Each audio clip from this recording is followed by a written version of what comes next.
it up for Ohio State. You've waited all day for this. Don't let that team stand in the way. He's going to take it to the house. 85 yards. Down the right side going Devin Smith. Got it at the 5 and into the end zone. Touchdown. The one show that's nothing but the Buckeyes. Oh! Graham Rucker for the touchdown. Graham shoots it high on the right for 3. This is the Buckeye Show. Well, what do we have here? It is a Friday night Buckeye Show on the Fan, and lock the doors because Austin and Birm are on the radio. Is this a takeover?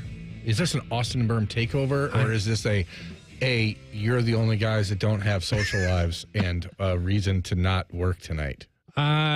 Could be one or those or both or all of the above. I don't know. I proudly wear that badge. Whatever. You know, we're grown men. We don't have the need to get out and fraternize and go to bars and have vacations and spend time with family and all that stuff that really keeps you from enjoying your job. Well, I mean, our job is to talk about the Buckeyes. That's right. So let's talk Buckeyes. And we're going to do that for the next 2 hours. We got Nate Dogg behind the glass. Hit that update to get us rolling in here on the Buckeye Show. 2 days of training camp. We're already into it. We're going to get both sides of the football covered. We've got Iron Buckeyes to get into. We'll do that later on. We've got televisions. Adam King. He's going to pop in. I think it's 6:30. It could be anytime. Was Adam, you just don't know because Adam makes his own rules. He does live by his own set of standards. I don't really want to stop it either because I like it. Yeah. To be honest, I like a man who dresses dapper but also takes no crapper. Yeah. You know? Have you trademarked that? I just thought of it. It came to me in a dream last night. So, well, all right. Hey, we're going to talk about the Buckeyes, but we're not. We have to talk about your dreams. We don't need to talk about my dreams. So you dropped the hint on Tuesday. Beamer and I were in here. You were talking about how your wrist has been hurting. Yeah. It's still there. Your wrist is attached to your arm. Yeah, that's a positive. Still visible. But you've been needing to take some medication. You've been wanting to get some sleep. Yeah. So having some vivid dreams. I had a little bit of medication last evening, and I woke up this morning. And like the thing about some different prescription medications and some that are recreational medications. What? I don't know what that could possibly be. I'm just throwing it out there. Hypothetically. Sometimes it really seeps into your consciousness, your subconsciousness. And I had just a night of rip-roaring dreams. And I woke up this morning, and I was in the midst of a dream still. And this dream was, for some reason, me believing that I had read the book Art of War.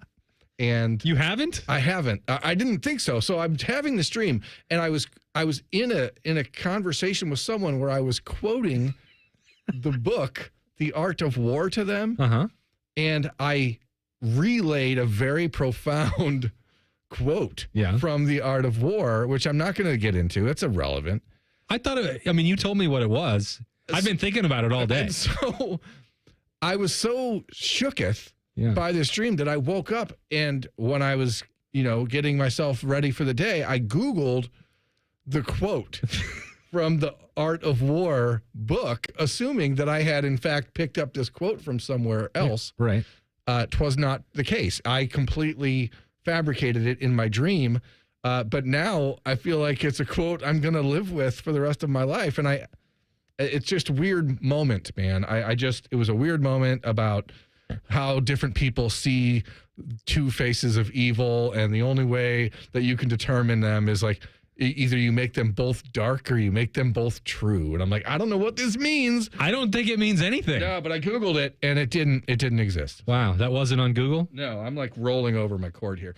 So that's how the day started. Then we got to go watch football. Yeah, and the day is going to end with us rolling through on the Buckeye Show. So we'll talk about the offense, the quarterbacks, defense, Iron Buckeyes, Adam King, 6:30. At 6:45, Letterman Rose, young superstar Mick Walker will hop on to talk about some Ohio State recruiting. And if you, are not immediately repulsed by Austin and Birm on the radio, you can also go get The Beat and Snap Judgments on the Austin and Birm Show on 97.1 The Fan's YouTube channel, 10 TV, 10 TV Plus, and anywhere that you want to download audio podcasts. And we had an episode that we posted after we left the Woody this afternoon. If you had to start somewhere, Birm, I think it's a player who wasn't even practicing today. Yeah, I mean, everyone wants to start with Hedrick Houston. That's the conversation after day one. It was weird because day one on Thursday, it's overcast, it's kind of dreary. You're like, this day feels like something could go horribly wrong. And then it went okay for the first hour and 20 minutes. And then the rains came. And then the pains came. Ooh. And Hedrick Houston ends up on the ground. No one really saw what happened. Nobody could really discern it except for one fan with his Zapruder film type of imagine how much better the Zapruder film had been If everyone had cell phones. Everyone had cell phones in 1963. That could have answered a lot of questions because we saw on the film that there was not really any contact with Hedrick Houston's leg injury on Thursday, and that I think sent people into a touch of a tizzy because non-contact injuries in football are traditionally the ones that have you worried the most. It was a few hours later after some initial medical evaluations that the news started to percolate to say, hey, it's not going to be the end of the season type of deal. Probably won't even cost him to miss the season opener against Texas, and everyone could exhale. And then it becomes instant to me, how do you then turn this into a positive if you're Ohio State? And so Friday, it's about putting other guys in space. Now, Hedrick Houston was out there. He had a brace on, but he was out there moving around, not doing team drills, not really doing any of the off-field workout stuff either as he settles into trying to start this rehab process. But when you watch Will Smith, who we have had his name mentioned a lot in the last 2 weeks, more so than in the previous 2.5 years that he's been in Ohio State, when you see what Jarquez Carter was out a little bit today. So that's another, you're like, man, I wish that you could just get somebody in there and get some consistent reps. And that's where Will Smith, that's where Jason Moore, that's where Tywone Malone are going to have an opportunity to step up. So now you just got to find the silver lining. Yeah. And I think, first and foremost, you start with the fact that Hedrick Houston was out on the practice field. Now, he was not practicing, as smiling. you mentioned. He had his smile back. He was joking. And look, there were not a lot of people laughing, smiling, joking around on Thursday afternoon. There was concern, and they were waiting. Everyone in the Woody Hayes Athletic Center was waiting for word on what was going on with this evaluation of Hedrick Houston's right leg, which he could not put weight on when he left the field. But he was walking with that brace on today just fine. So that's significant. Big deal for Ohio State. And as you said, now you spin that forward. You still have minus 1 day. You have all of August to go. And the first day is the worst day of the month anyway. Well, tomorrow they put on pads. Yeah. And so these defensive tackles they're going to have more reps available to them. Ohio State knew in August they were going to have to develop depth. And that's not just for August. They're going to have to do that in September and get better and deeper and stronger and more versatile as the year goes on. But some of these reps for Hedrick Houston, which he still needs, by the way. Now, that's the hard part because he's not a guy that's played a bunch of snaps. He's in his true sophomore season. He's a single-digit guy in terms of tackles a year ago. He's still got a long way to go. He had come a long way. His summer offseason was fantastic. You look at him physically, he's as impressive as a specimen as you're going to find. But he's not going to get those reps for, a week, 2 weeks, 3 weeks. We'll see how exactly that plays out. But someone like Eric Mensah goes out today. Mm-hmm. Not someone I had really considered. We've had tons of conversations, Birm, about defensive tackle depth. And could it be Tywone Malone? Will it be Jason Moore? Is Jarquez Carter going to pop up here? I thought Eric Mensah made a handful of plays that were really impressive today. Now, again, the pads are going on tomorrow morning. I think it was 3.5 weeks ago or so, we did an episode of The Beat, whether it's a Stock Watch or a Three Thoughts Thursday, where I mentioned Eric Mensah, someone we just haven't been discussing. And then we followed up that conversation by not discussing him anymore. You're like, you know what? We haven't talked about him, and we're still not gonna. But he's there, and he doesn't look like a guy that should be just a throwaway. He's out there. He's very aggressive. He's got a good first step. He's strong. He's always one of the last two guys out there working. Like, those are the things that are generally good signs. I'm not trying to make light of Hedrick's situation by any stretch, but today, as he's walking off the practice field, Caden Curry walking behind him goes, he's on the Tyleek plan. So you get out on first day and you get a little dinged up, and then you get the rest of the month of August off, maybe.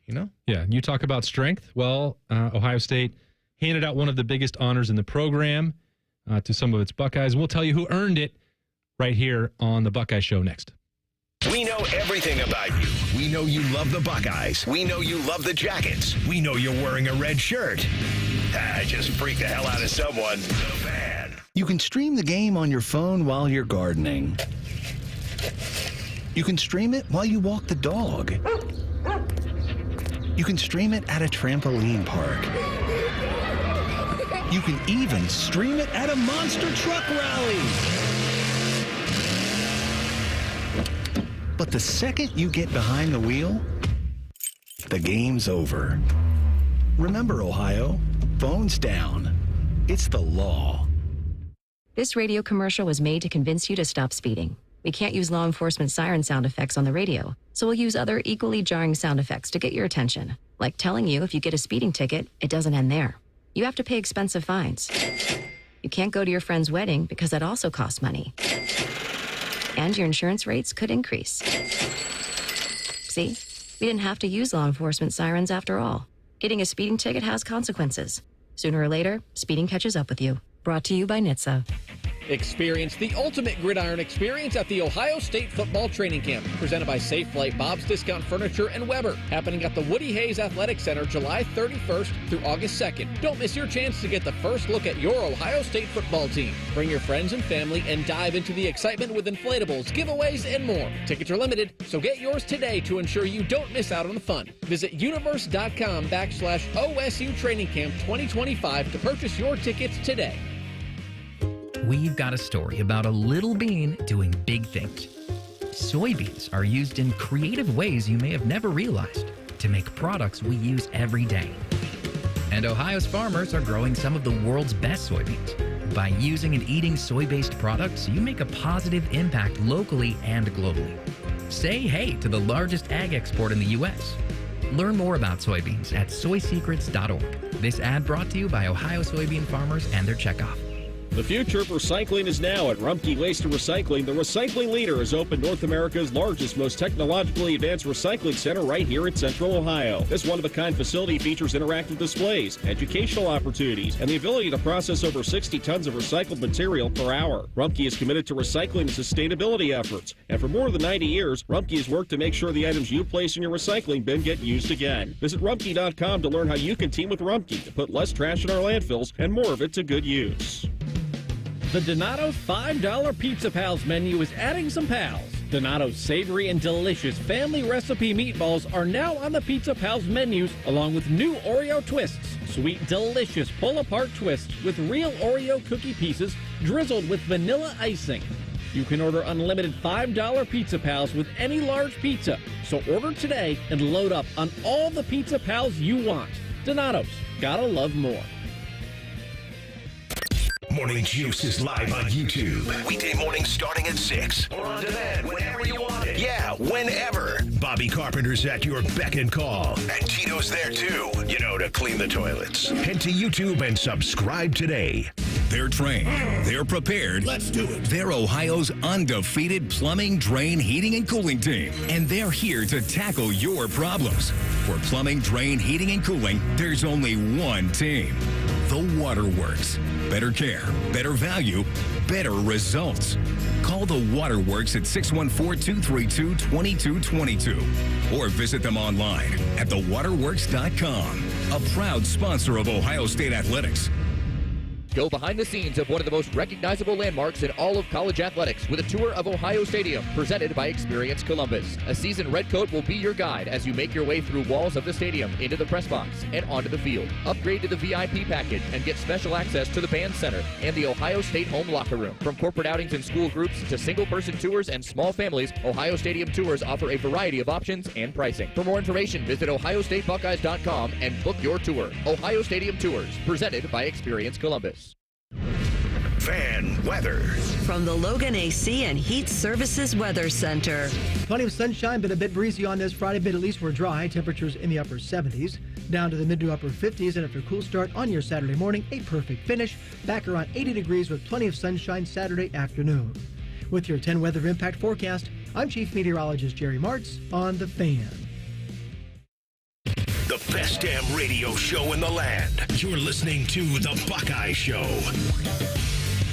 Yes, you are. And Beamer is out tonight, getting a little fishing trip in before business really picks up here in Columbus, but 2 days of training camp. We're already well underway, and as Ohio State gets down to business as they reconvened and finished up that summer weight and conditioning program, Birm, got to give out the Iron Buckeyes. And I know you tried to get some insight from Mickey Marotti about some of the dudes of the week criteria. Iron Buckeye, about the same thing.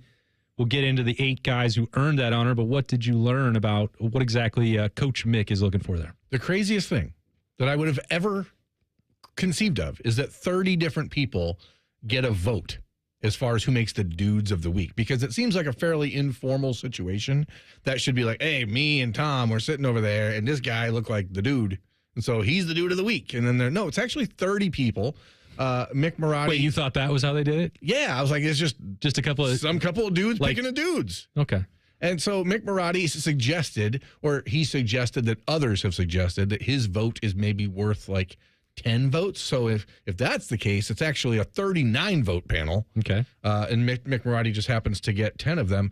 But yeah, it's based. He said it was objectively subjective. So make that whatever you want, I guess. But you can either find out the truth or the dark. Well, I mean, that's the way it works. You either make them both evil or both, or that's the way it works. But I think that for Ohio State, like to get back off of the summer break, to come into your champions dinner on Wednesday night, right?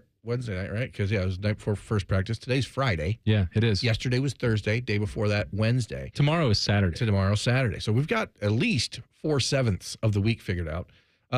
You reconvene, you get everyone back together, and you celebrate the guys that have really led the way.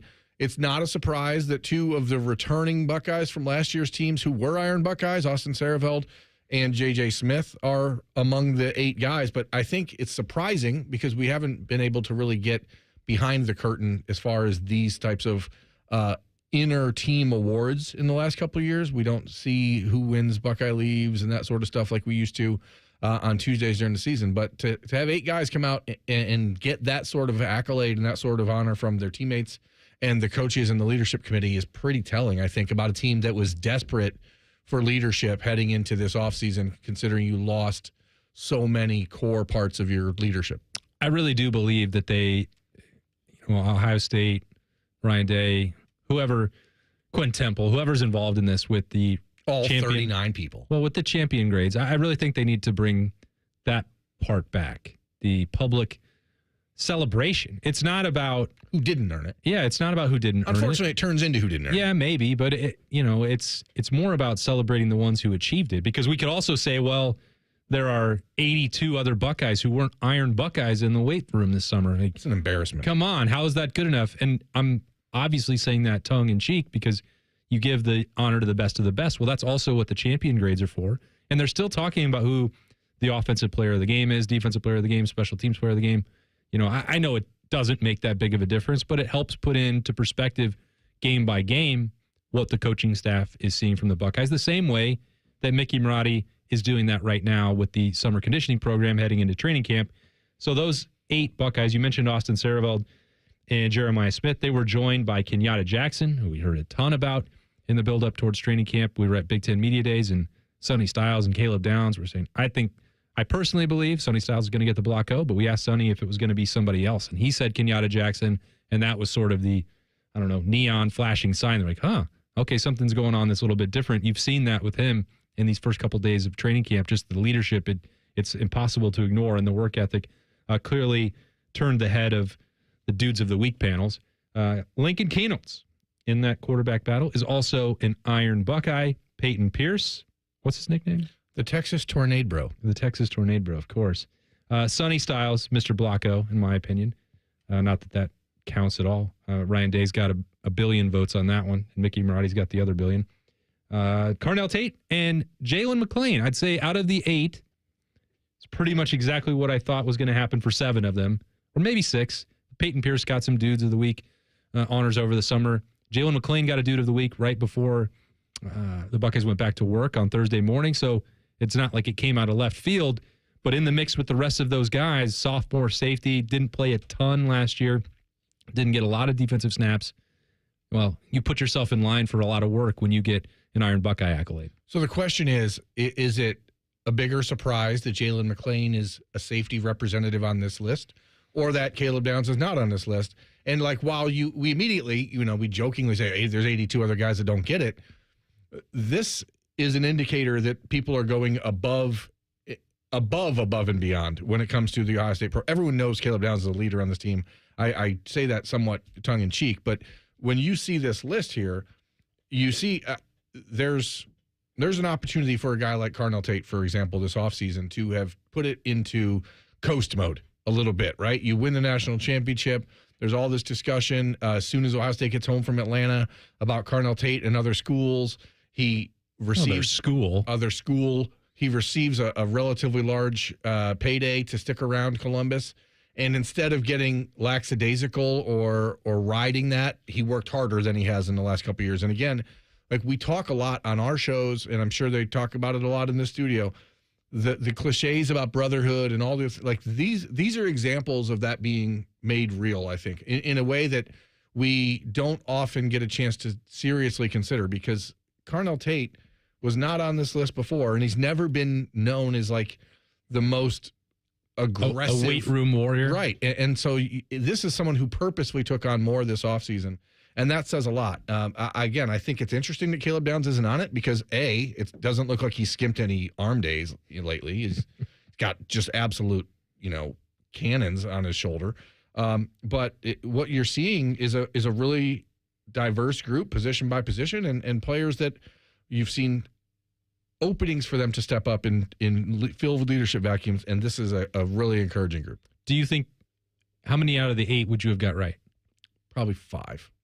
I don't. I would have picked Austin. I would have picked KJ or Kenyatta Jackson after what we heard in Las Vegas. I definitely would have picked Jeremiah Smith and Sonny Styles. I guess I would be remiss to suggest that I would have decidedly said Lincoln Keenholz or Peyton Pierce or Carnell Tate or Jalen McClain. So maybe 4 only that would be easy picks.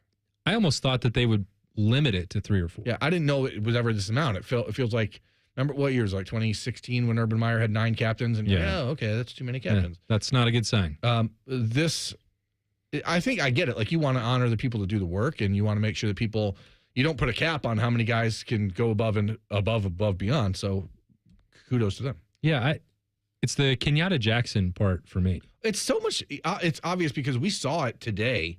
Like, we were talking about it with Adam King earlier for television, but you see him taking on a much different role, and even in some ways different than what we saw at JT or even Jack in the last couple of years, as far as having to take the entire defensive line under his wing and put people in the right positions and get in people's faces and move them around. And maybe that's just because Jack and JT had a bunch of other veterans around him that had played a lot, but Kenyatta doesn't. Yeah. And so it's obvious that's taking hold for him. But somebody's got to do it. I mean, this is a team that has to replace Jack, JT, Ty Hamilton, and Tyleik Williams. We've made that point about sack production, tackles for loss, stopping the run. You have to replace all those veterans. They're in the NFL now. But the other piece of that is just how invaluable all 4 of those guys were in terms of what they brought for work ethic, in the locker room leadership, speaking up for the team. Jack, sometimes it'd be a little salty, whether that's behind closed doors or even at a microphone for a media availability. He would speak his mind.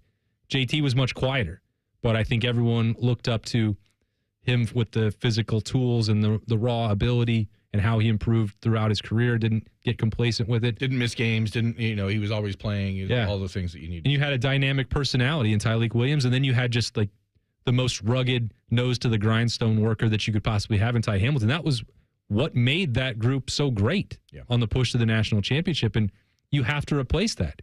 So Kenyatta Jackson can't do all that by himself, but someone has to be that heart and soul, that vocal leader. I never would have guessed the Jack Sawyer role. That's going to Kenyatta Jackson. Yeah. And I don't know if that's Kenyatta's fault that we wouldn't have guessed that. Again, he's been hidden behind these guys for 3 years. But it's also been a recurring off-season conversation every year the last 3 years is Kenyatta going to stick around? You see all this flirtation and all the conversation about Florida State or Florida or Miami. And then you realize maybe this was never him wanting that. Right. And, we do live in a very unique time when basically anybody that doesn't play or isn't a starter in year 2, there's a large swath of people who just write them off and say, well, this person's out of the program. And we don't really get a chance to truly see what they're doing behind closed doors. And so it's nice when there's validation. And I think that's what this list of Iron Buckeyes provides is we heard these names when we were in Las Vegas last weekend. Some of them I know better than my own grandma. Okay. But we heard these names. Yeah. And to see them then get the recognition and knowing it's not just lip service, I think is really important. Yeah. Well, we're going to try and get someone to join this program. When we come back on the other side, it'll be Television's Adam King. We're efforting, and we'll shame him if he's not. We'll be back in 2 minutes on the Buckeye Show on the Fan. 1-800-GOT-JUNK does 2 things differently. We repurpose a lot of the junk we haul away. So the donatables get donated to a family that needs them, and the recyclables get recycled. Your neighbors are happy, and the planet is healthy. What's number 2? We have enough trucks that we can come the day you call us. 1-800-GOT-JUNK is the world's largest junk removal service. And that's good for your neighbors, and for the planet. And for you, because we can come the day you call us. Call 1-800-GOT-JUNK. Or visit 1-800-GOT-JUNK.com. Skyline is introducing a new chicken chili. Come get that world-famous Skyline flavor you love with a new protein option. Try the new Skyline chicken chili on Waze, Coney's, and all your Skyline favorites. At Columbus Skyline locations only while supplies last. Care Heating and Cooling. Honest technicians, honest pricing. Call 1-800-COOLING. AgPro has been family-owned and operated for over 64 years. We take pride in developing long-lasting relationships and offering first-class customer service. Need a new tractor, parts for your used equipment, or reliable service? AgPro has you covered. AgPro is here to serve you and your operation as your hometown dealer. Visit us today at any of our AgPro locations or go online to agproco.com to get started with your AgPro experience. Experience Buckeye game day like never before. Welcome to the 1922 Club, the most exclusive space inside Ohio Stadium, where luxury meets tradition in the heart of Buckeye Nation. Enjoy upscale food and beverages and a game day atmosphere like no other. Create lasting memories with friends and mingling with other Buckeye fans, and celebrate every OHIO in ultimate comfort. Become a member of the 1922 Club today. Memberships are limited. Visit OhioStateBuckeyes.com. The Buckeye Show is sponsored by CareSource, proud to be your home for Ohio State Athletics. The Fan, Ohio sports destination.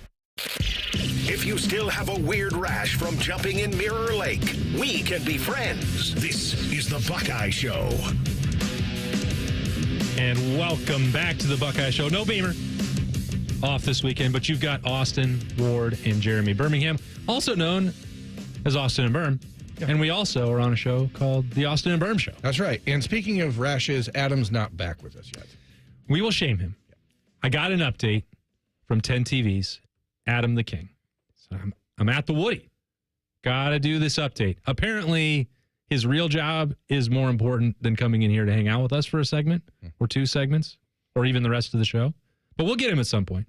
I don't want to shame him too hard. He did tell me that he might not make it back in time for 6:30. The good thing about 2 days of fall camp. It's not fall camp. Fall camp, training camp, all the camps. These are the semantics that really matter, folks. Do we believe this is for years it's been fall camp starts, and now we understand that fall camp is starting in July. It's sort of stupid to call it fall camp. It's you're the one camp. that just did it. I don't call it that. Because old habits die hard. You calling yourself stupid? And old. Okay.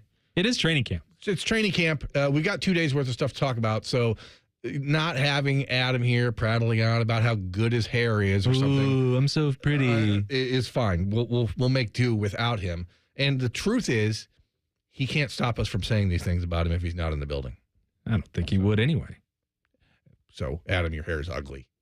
Oh, well, that's across the line. All right, I'm lying. He's got beautiful hair. Yeah. What a coif. I did have that exact same conversation. It's one of my pet peeves. I tried not to treat it like that. But Nicole Sheeran, 10 TV, also with lovely hair. Yep. She was shooting a stand-up at the Woody earlier, and she was saying day 2 of fall camp. And she was filing a second take, let's say. And I said, Nicole, today's August 1st. Yeah. It's not fall camp. She thought you were joking. I was like, I'm trying to help. But then the ire was raised. You could tell. It's kind of how I feel about when people say that Ohio State on September the 15th it has a bye week. It's an off date. It's an off date. It's not a bye week. A bye means you advance to the next round of a tournament based on your previous successes. Correct. So when we call it a bye week, that's inaccurate. It's an off week or an off date. But I was not messing with Nicole. I was trying to help. Or like when people say mac and cheese, or ham and cheese with bacon, or like just we're not going to get into it. We got other things to talk about. I just get very annoyed when I don't. Where are you going with that? Well, like when the protein that is the star of a specific sandwich or a specific meal, is just included along other things. Like so, if someone says they have a grilled turkey and cheese, okay, yeah, you have a grilled turkey with cheese. Okay. If you have a grilled cheese, it's just cheese and bread that's grilled. Sure. Right. So I just think that there's a proper order to put things in. Words matter. Words do matter. Anyway, Nicole. Was anybody saying words today at the Woody Hayes Athletic Center? Yeah, absolutely. I like and we heard from Matt Patricia on day 2 of training camp. I love listening to Matt Patricia. His thoughts. I mean, he is a sharp guy, and we've made this point throughout the summer. Everything about what you expected from his personality, if you thought that was from the Bill Belichick tree, from his time with the Detroit Lions, it's been the complete opposite with Ohio State. And he will sit down and he will talk ball until you can maybe explain or maybe understand 1% of what he's trying to explain. And he kicked some of this off with, I don't know, Nate Dogg, what do we got? Was this on T-Bone and Tyvus this morning with Matt Patricia? Is that what we got? It just says from today. Okay, well, it could be from the press conference. Could be from any time. Could be from T-Bone and Tyvus. Could be from his drive home. I'm not sure, but it's sort of like playing like Matt Patricia roulette. We don't know what Nate Dogg's going to play for us right now, but I did hear a lot of it earlier. So kick it off. Let's get some Matt Patricia sound. You can never have enough pass rush. I think that's, always a great theory as a defensive coach, and certainly the best coverage is pass rush. We want to get there as much as we can. So those guys have some position flex too. They can move into different alignments, and I think the more of those guys you can get on the field, the faster you can become in the pass rush game. Certainly down and distance and situation will dictate some of that, but I think just having players like that can go inside, outside, maybe line up in some different alignments, really make every offensive lineman that we play against prepare for you. That's, I think, always harder during the course of the week of a game week rather than you're always in one spot all the time. It just kind of depends on each player, but we have some versatility there. That versatility, it's a buzzword that's probably going to get run into the ground with Matt Patricia's scheme. But I think it's really important to think about because we watch in a split squad practice like today or like Thursday, and you've got on one field Kenyatta Jackson traveling with C.J. Hicks at defensive end. On the other, you've got Bo Atkinson and Caden Curry. It's like all 4 of those skill sets, body frames, athleticism, like they're all different. Yeah. And that's going to – so does C.J. Hicks, does he jump off the page as a potential run stopper if you're playing Illinois and Wisconsin back-to-back? Probably not. If you're opening against Texas and you have – I don't know, inexperienced offensive lineman on that Longhorns offense, and you just unleash a bullet train wearing number 11 at the quarterback who's making his first start or first real start, I think that seems like a pretty good situation. So versatility, flexibility, 3 down, 4 down, I do believe that's going to change quite a bit, and the personnel could change right along with it. I was told today something that I've never heard, and in the long relationship that we've had with C.J. Hicks and throughout his recruitment, he said today that when he was recruited by Ohio State, that the position coach and the area coach recruiting him at the time indicated to him that they were going to use him like who? Well, give me I want your guess. If you could say which recent former Buckeye defender that they used as an example of how they would utilize C.J. Hicks. I suspect that they said Baron Browning. Okay, were you there? No, I wasn't there. Damn, so you heard it. You heard him say it. No. So it was Baron You asked me to figure it out. It was Baron Browning. And I said... But I could tell by the tone of your voice that the answer was going to be laughable, and that's why I said because it wasn't the way Baron Browning was used at Ohio State. That's how he was used in the NFL. How he was used in the NFL. So they're like, we're going to use you like Baron got used somewhere else. because we didn't use him correctly at Ohio State. So now it's going into year 4 for CJ, and he's finally getting to be used in this position. And I'm telling you, you don't want to overreact to anything you see on day 1 or 2 of training camp or any day in practice, because you're going up against your team. You're not going always full bore. You're not always. You don't overreact? I try not to, unless it's to weird dreams. But CJ, his speed, his ability to get off the ball is really elite. It is. And if he is able to just keep himself clean and not allow people to get hands on him, the versatility Matt Patricia's talking about there is in the form of CJ Hicks, but it's also in the form of a guy like Bo Atkinson or Kenyatta Jackson, who looks and is moving like if just my perspective is, if you were building a defensive end in a lab, I like that old cliche. In the last 7 years of Ohio State football, the only one that looks more prototypical in my mind is Chase Young than what Kenyatta Jackson looks like. Oh. And I think that's why the excitement has been there for Kenyatta for so many years now, going into year 4 for him. People saying, hey, all he needs is his opportunity. All he needs is opportunity. And it made sense he didn't get a lot of that opportunity the last couple of years because Jack and JT are there and they're all everythings. But now you have 2 very different types of rushers out there. And then you add Bo Atkinson and his ability to long arm and hold the point of attack. And then now you have flexibility with Caden Curry, who's a really difficult pass rusher because of the energy he brings and the versatility. He can move inside or outside. So what Matt Patricia's looking at is a group that is extremely unproven, but there are more ways to get to the quarterback with this group than there were with last year's starting 4. Yeah, I think that's right. Nate Dogg, we got one more Matt Patricia roulette. Hit us. His ability to kind of play, whether it's nickel or safety, or maybe he's just aligned up in some different, areas. It's just his communication. He's such a good communicator, just to kind of let everybody know we have words that settle everything down. Even though I may be lined up in something that may look like a certain position, it may not be that position, but the communication tells everybody what it is, and that's critical. Otherwise, everyone's kind of like, where are we going and how does this all fit? So his ability to do that is really kind of what makes that go. This is about Caleb Downs. That is Caleb Downs. That was pretty obvious. Yeah. If you didn't know, Caleb Downs is really good and really important for Ohio State. You could have quizzed us. Like, let's play this roulette game. Can you figure out who he's talking about? I'm like, yeah, well, that's obviously Caleb Downs. He's the straw that stirs the drink. He's the most cerebral defensive player we've seen at Ohio State since Jordan Fuller, and he takes it to a much different level because of his physical gifts. Today, I saw him breaking up a pass at the line of scrimmage, saw him breaking up a pass 20 yards downfield, saw him, stuffing the run 5 yards in the hole. Like, he just does everything. And what you get out of that, and what we're seeing now with the ascension of Jalen McClain, for example, is somebody else who they're bringing up to say, this is what we can do with Caleb. This is what we can do with you. I'm trying to find which defensive player it was that Matt Patricia had with the Patriots that he's comparing Caleb to as their big nickel. Stephen Gilmore, maybe? No. I'll get it to you in the break. I've got the... because that's what I've heard a few times this offseason about the potential of Caleb Downs in a big nickel type of role.